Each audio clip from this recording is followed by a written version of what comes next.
নমস্কার। আবারও হাজির হলাম নতুন একটি গল্প নিয়ে। আজ বলবো আবিরের জীবনের একটা গল্প। আবির প্রতিদিন স্কুলে যেত নিয়ম করে। আবিরের স্কুলে একজন শিক্ষক মহাশয় ছিলেন, তিনি ইতিহাসে ক্লাস নিতেন। তিনি স্কুলে এসে ছাত্রছাত্রীদের সাথে খারাপ ব্যবহার করতেন। ক্লাসরুমে যখনই তিনি ক্লাস নিতেন, যে পড়া পারত না তাকে কান ধরে বেঞ্চের উপরে দাঁড় করিয়ে দিতেন। এতে ছাত্রছাত্রীরা বড় বিরক্ত বোধ করত, কিন্তু কিছু বলতে পারত না। আসলে তিনি গুরু মহাশয়। আবিরের মনে এটা বেশি কষ্ট দিত বন্ধুদের জন্য। একদিন আবিরের খুব শরীর খারাপ হয়ে গেল।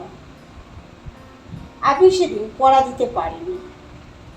সেদিন শিক্ষক মহাশয় আবিরকে কান ধরে বেঞ্চের উপর দাঁড় করিয়ে দিলেন।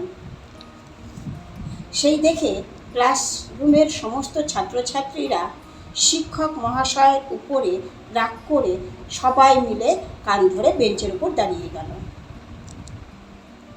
ক্লাসরুমের এই দৃশ্য দেখে শিক্ষক মহাশয় জিজ্ঞাসা করল, তোমরা সবাই দাঁড়িয়ে গেলে কেন? ছাত্রছাত্রীরা জবাব দিল, বন্ধু পড়া পারেনি, ওর হয়ে আমরা সবাই দাঁড়িয়ে গেলাম। শিক্ষক মহাশয় খুব রেগে গেলেন। ইতিমধ্যে প্রধান শিক্ষক মহাশয় এলেন। এই দৃশ্য দেখে প্রধান শিক্ষক মহাশয় জিজ্ঞেস করলেন, তারা এমন কাজ করলো কেন? তারা সমস্ত কথা খুলে জানালো। তারা এটাও জানালো, কখনো কখনো পড়া পারলেও শিক্ষক মহাশয় বেঞ্চের উপর দাঁড় করিয়ে দেন, তাই তারা এই রকম আচরণ করতে বাধ্য হয়। অবশেষে প্রধান শিক্ষক মহাশয় একজন অল্প বয়সী শিক্ষিকাকে নিয়োগ করলেন ক্লাস নেওয়ার জন্য। তিনি সব বুঝিয়ে বাঝিয়ে পাঠালেন শিক্ষিকাকে। সেই দেখে ছাত্রছাত্রীরা বেজায় খুশি। শিক্ষিকা খুব সুন্দর করে বন্ধুর মতো করে ছাত্রছাত্রীদেরকে পড়ালেন, বোঝালেন, এমনকি সুন্দর করে পড়াও ধরলেন। বেশ কিছুদিন গেল, ছাত্রছাত্রীদের মন জয় করে নিল শিক্ষিকা। এই দৃশ্য দেখে বাবা মারাও খুব খুশি।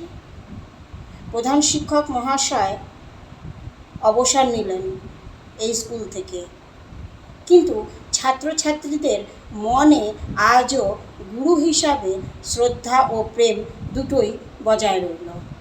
তাই বন্ধুরা, প্রকৃত শিক্ষক ও শিক্ষিকা কখনোই ছাত্রছাত্রীদের সাথে খারাপ ব্যবহার করেন না বা করাও উচিত না। গল্পটি ভালো লাগলে সাবস্ক্রাইব করুন চ্যানেলটি, আর সঙ্গে বন্ধুদের মধ্যে শেয়ার করে দিন। হাসিতে থাকুন, খুশিতে থাকুন। কলমেও কণ্ঠে জয়াতে।